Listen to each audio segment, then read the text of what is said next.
Right, it's Saturday, and I think June 18th or something along those lines, and this is gardening day again. So Trisha's been hard at work. Well, I've been hard at work in terms of trimming the edges. So I had the scythe out this morning, and then I just had the whippersnipper out, just trying to trim around the edges of the garden so that we've got a little bit of space so that we can take a look at the rabbits who are coming to ravage our beans primarily, but they're also into our peas as well. But anyways, Trisha is working on cucumbers, and so she's training the cucumbers to these strings, and I'll just give you an opportunity to see what she's up to and how she's doing it.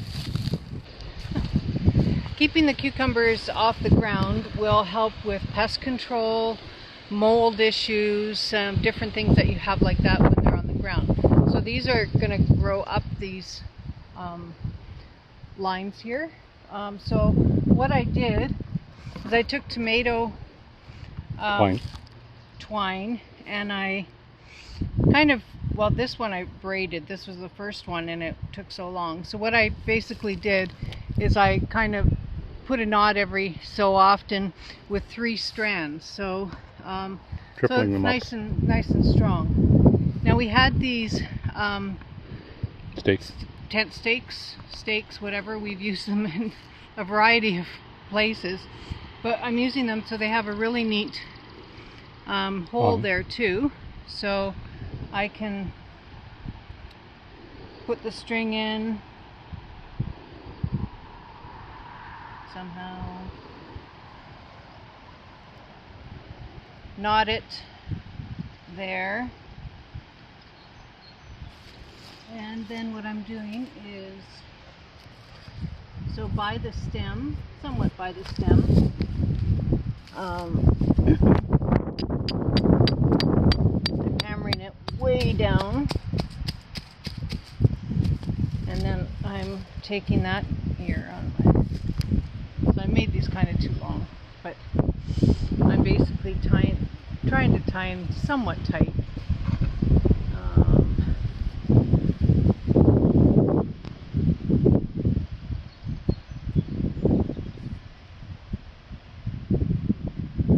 I don't want to knot it too much because I'd like to use these again. So if they survive tied the up, season. if they survive the season, we'll see. So this isn't a very big one, but We got to show the clips too. what I'd like to do is wind it around the string, and then I've got these clips. So they're tomato clips. So the string will go in between there, and then you clip it around the plant. So as in here, so the string goes there between that, and then it just clips like that. And it's easy to, if you need to move clips, you just take it apart like that. So we think that they will. These clips we got for 300 of them for about $20 or so online. So if you go looking for tomato clips, you'll be able to find them. And there's a variety of different kinds of styles. So choose the ones that are going to be most appropriate for your particular context. So we're using them for the cucumbers, but we're also going to use them for the tomatoes. And I'm basically going to do for the tomatoes the same as I'm doing for the cucumbers.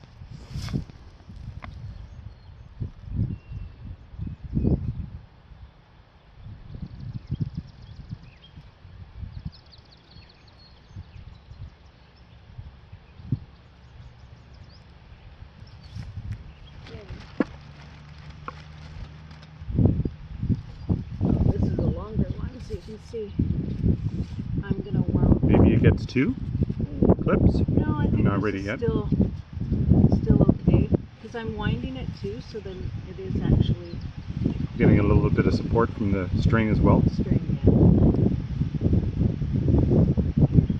But you just add clips as you're going along, winding the plant further and further.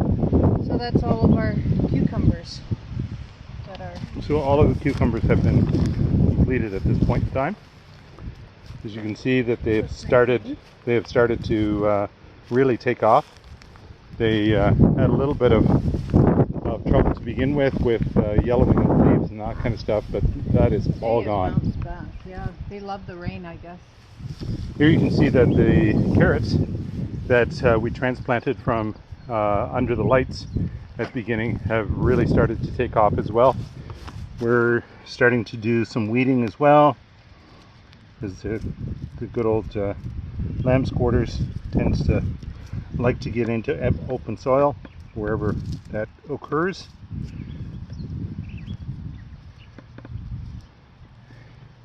And if we see further down the row, so there's this blank space where Tricia thinks it's old seed that did not germinate. There's a couple of plants right here. And then we start to see, so I don't know if you can see it very easily, but you can start to see there's some green showing up through 2 rows of green showing up through the straw, and it's all the way down. So those are carrots that have come from seed, and hopefully, well, and then there's a bit of blank space down here again. So I don't know if this is old seed or if Tricia ran out of seed at this point where there's a little bit of a hole. And so anyways, hopefully we'll have a very, very good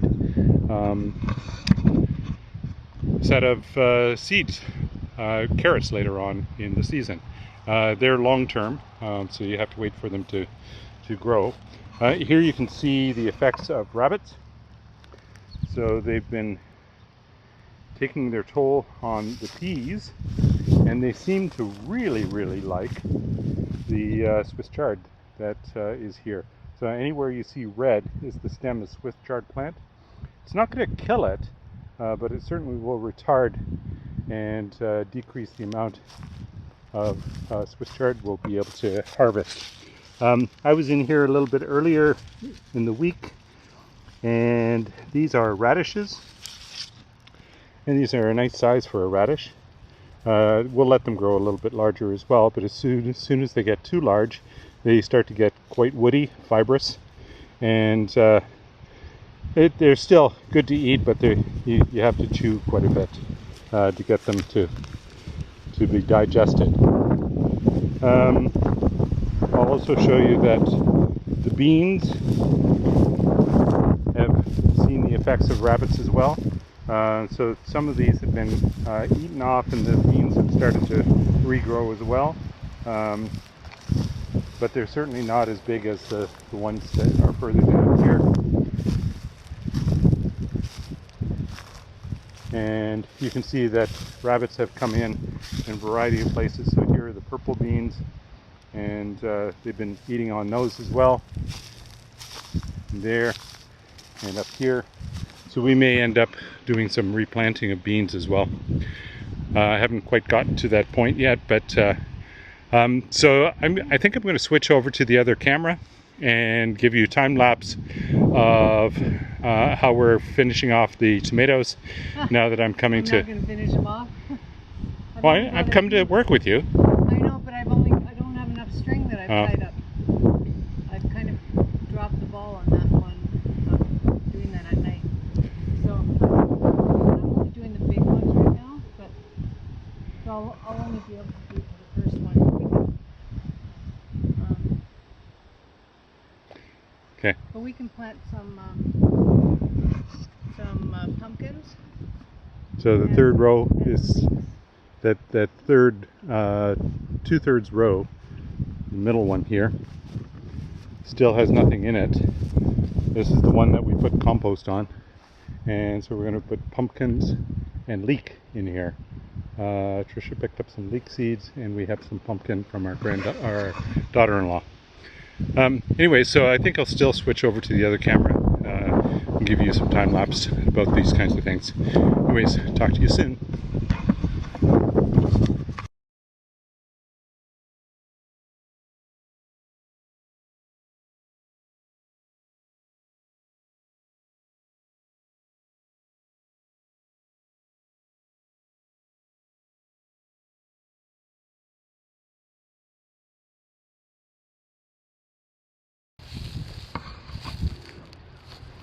So what were you just planting? Winter squash. Ah, okay. So from where to where? From that clay tile.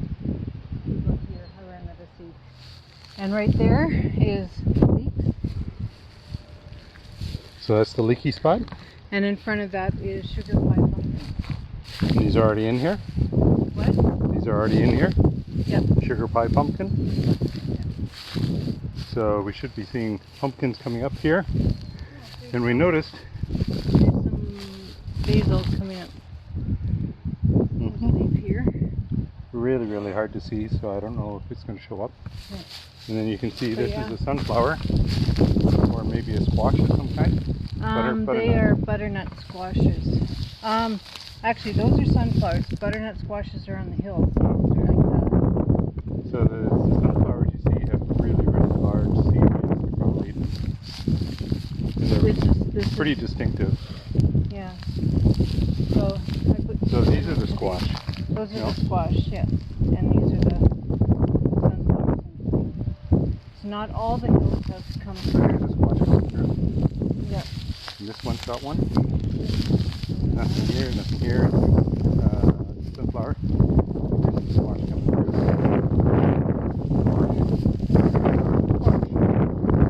Sunflowers and squash. Yes. It's always in the same order. Yes. Sunflowers and squash. Yeah, sunflowers and squash. Sunflowers and squash. Sunflowers and squash.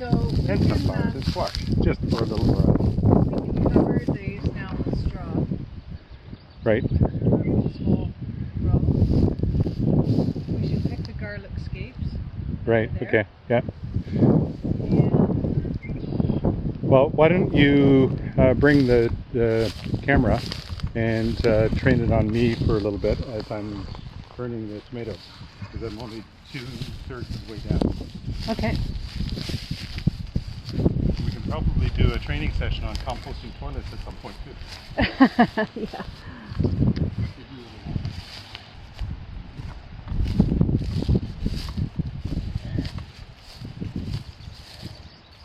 You're going to see this on a variety of other YouTube channels as well, but basically what I'm doing is taking the bottom leaves off, so anything that's close to the ground. We don't want to have those around because they can introduce, as Tricia was talking about earlier, fungus and other pests can actually come up. And we're getting visited by Albie, who wants to be part of the show. But we are also taking these, they're called suckers. Essentially they're secondary growth, and they show up at the junction between the main stalk, so this is the main stalk here, and a leaf coming off, or a leaflet coming off. And so all you do is just pull them out. And here's another one, and here's another one. And so the idea is to actually not to increase the fruiting capacity, not to increase the fruiting capacity, but what you're trying to do is make sure that the fruits that do occur are going to be very robust, large, and productive. And then the plant itself is going to be productive as well. So I'm taking these basal leaves off. This one actually has a sucker in it, but it's a low leaf, so I'm taking that off as well. And there's a sucker, and there's a sucker, and there's a sucker. So we end up with essentially one main stalk and the leaves coming off. And here you can see that the fruits themselves, so these are the flowers that'll turn into the tomatoes, come off of the main stalk, and they're not at a leaf, so you don't have to worry about that. But this is a sucker. So the main stem is going up in this direction. Then on to the next one. And the main stem is what's going to be wrapped around the tomato string up to the top here. And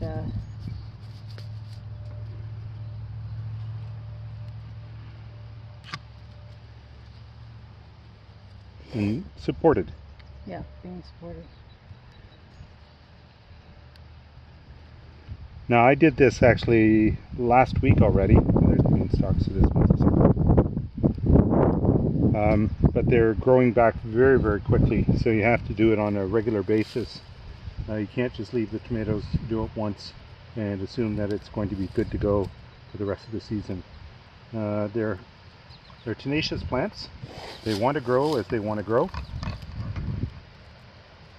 A lot of people, their tomato routine once a week, or maybe even more, twice a week, is to do your pruning and do your staking or your wrapping up, and then and your picking of the fruit. So those three things, that's what you would do on a regular basis, usually twice a week probably. When at the height of the season, anyways. Yeah.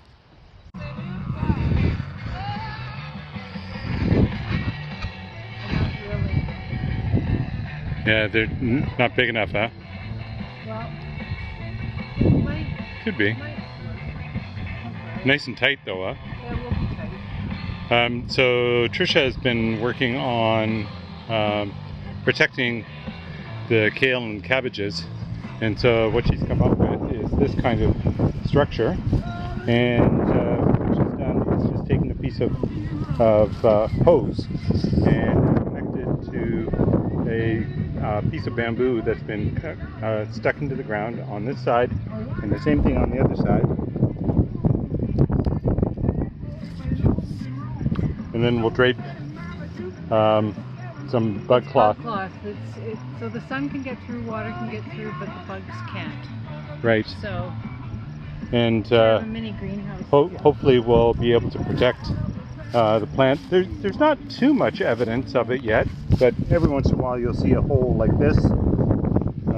Here's another one. No, that's not one. Yeah, that's more snails, so I think. But they don't like the curly kale. Yeah, the curly kale is usually pretty resistant. But if you come down here to the cabbages, you'll start to see more holes. So snails have been definitely at this stuff.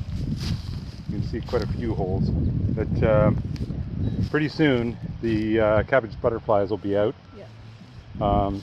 which is the moth that I talked about, and they will start decimating the cabbages. And I don't know if eggplant has to be covered, but I don't think so, but it's going to be covered. Yep, not a problem. Giving more protection than is required is usually not a problem. And so we've got some of the tomatoes hooked up. We've got all of the cabbages hooked up. We're going to wait until cucumbers, right? Sorry. We're going to wait until there's less wind. Today is better than yesterday, but it's still fairly windy, and you'll probably hear it on the sound as well. So we're going to hope that it actually dies down in the next day or so, and we can get the cabbages covered as well. Anyhow, I think that's the end of today's gardening session, and we'll talk to you soon.